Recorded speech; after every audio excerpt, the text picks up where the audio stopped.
안녕하세요. 화성관제인 홍인필 변호사입니다.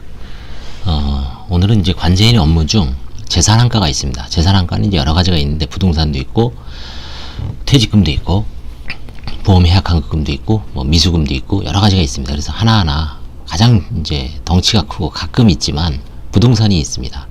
부동산은 어떻게 한가하는가? 채무자회생법은 파산재단에 속하는 부동산의 한가를 위한 방법으로 민사집행법에 따라 이른바 형식적 경매 절차를 신청하는 법을 규정하고 있습니다. 법 496조 제1항. 그 다음에 임의 매각하는 것도 규정하고 있습니다.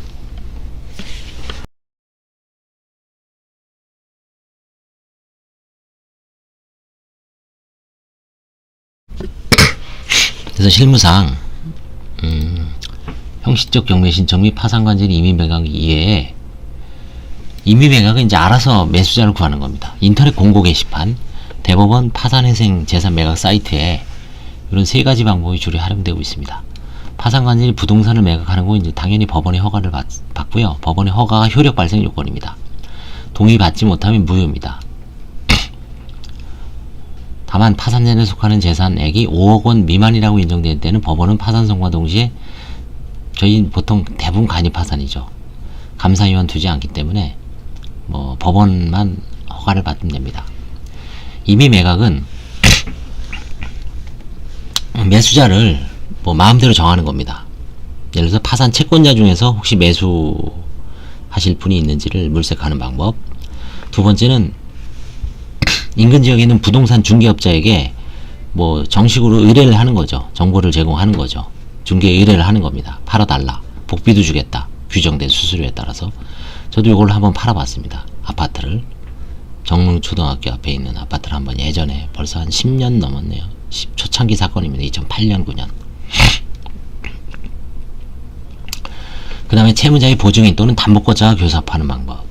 근데 가장 많이 이용되는 게 채무자의 근친자, 가까운 사람, 뭐 친척, 친인척을 형제, 자매, 부모, 자녀들을 동원해서 그 지분을 뭐 아니면 그 쪼가리 땅을 많이 팔죠. 그래서 가장 문제되는 게 이제 가치평가입니다. 감정서가 있으면 가장 좋죠. 근데 감정서는 뭐 돈이 많이 들죠. 몇백만 원 들죠. 그래서 저 예전에 그 성수동에 있는 빌딩하고 그 다음에 종로에 있는 그 단독주택 감정하는데 300인가? 300 정도 들은 것 같아요. 그때.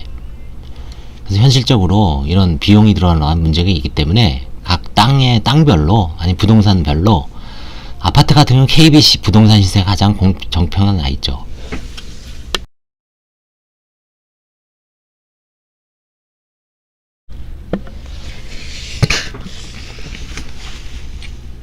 예, 뭐 단독주택도 여기 다 돼 있습니다. KB 부동산 시세.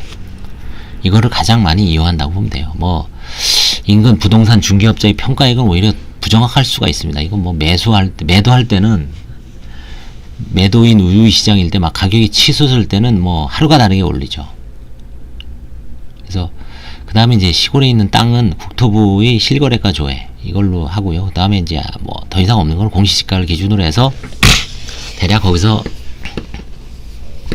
상황을 봐서 조금 뭐 1.3배를 한다든지 뭐 좀 좋은 지역이면 2배를 한다든지 이제 자율적으로 잘 판단을 하면 됩니다. 소유권 이전 등기 신청 시 첨부 서류는 뭐 다른 건 별 문제가 안 되는데 이건 어차피 이제 매수인의 그 법무사가 관제인 인감을 달라는 경우가 있기 때문에 이건 주면 되고요. 그 다음에 아까 말씀드린 대법원 홈페이지 회생 파산 자산 매각 공고 사이트 여기는 부동산뿐만 아니라 모든 자산 파산 채무자의 모든 법인 뭐 개인 할 거 없이 회생 모든 자산이 다 올라갑니다. 뭐 부동산도 있고 가정용품, 기계, 설비, 유체동산, 자동차도 있고 건설기계, 비상장 주식, 특허권, 상거래 채권 아주 다양합니다. 뭐 재테크를 원하시는 분들은 관심 있게 한번 살펴볼 필요도 있어요. 그 다음에 이제 형식적 경매. 우리가 이제 민법을 공부하고 민사집행법을 공부하고 고시를 붙고 변호사 시험에 합격하고 그 다음에 실무에 나왔을 때 책에서 보던 이 형식적 경매를 실제 이 파산관제인을 되기 전에는 이거를 해보기가 상당히 어렵습니다. 거의 뭐 경험을 못합니다.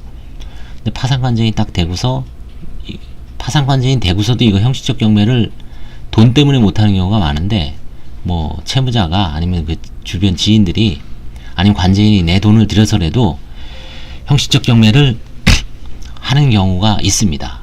뭐 드물지만 그래도 몇 년에 한 번씩은 하는 것 같아요. 저도 예전에 제주도 거를 하나 해서, 근데 제주도가 이제 중국 사람들이 많이 와서 땅값이 많이 올라서 성공한 적이 있는데, 이 형식적 경매는 기본적으로는 임의 경매하고 똑같습니다. 이미 담보권 실행을 위한 경매에 따라 실시하고요. 이 파산에서는 이거는 이제 뭐 그 강제 집행 권한이 없잖아요. 집행 권한은 뭐냐면 그 파산 선고 결정 자체가 집행 권한입니다. 그 다음에 파산 선고 결정문을 첨부하면 족하고, 첨부 서류는 실무상 파산관제인 선임증, 회생법원의 경매 신청 허가서 등본, 해당 부동산의 등기부등본, 개별 공시지가 확인원, 채무자의 주민등록 초본이 있습니다. 이 정도를 띄어서 제출하면 되고요. 그래서 이제 부동산의 어떤 환가는 대부분 이제 뭐 화해 방법을 하는 경우도 있죠. 지분을 포기하고 환가를 포기하고 그냥 간이하게 그 금액을 얼마를 채무자가 내겠다, 임의 환가라 그러죠. 그런 5가지 그런 극단적인 방법도 있습니다. 그래서 다양한 방법이 있으니까, 그 다음에 이것저것 다 안 돼서 안 팔리면 관제인이 파산재단에서 포기합니다. 그럼 채무자의 자유재산이 되는 거죠. 네, 오늘은 부동산의 환가에 대해서 여기까지 하겠습니다. 감사합니다.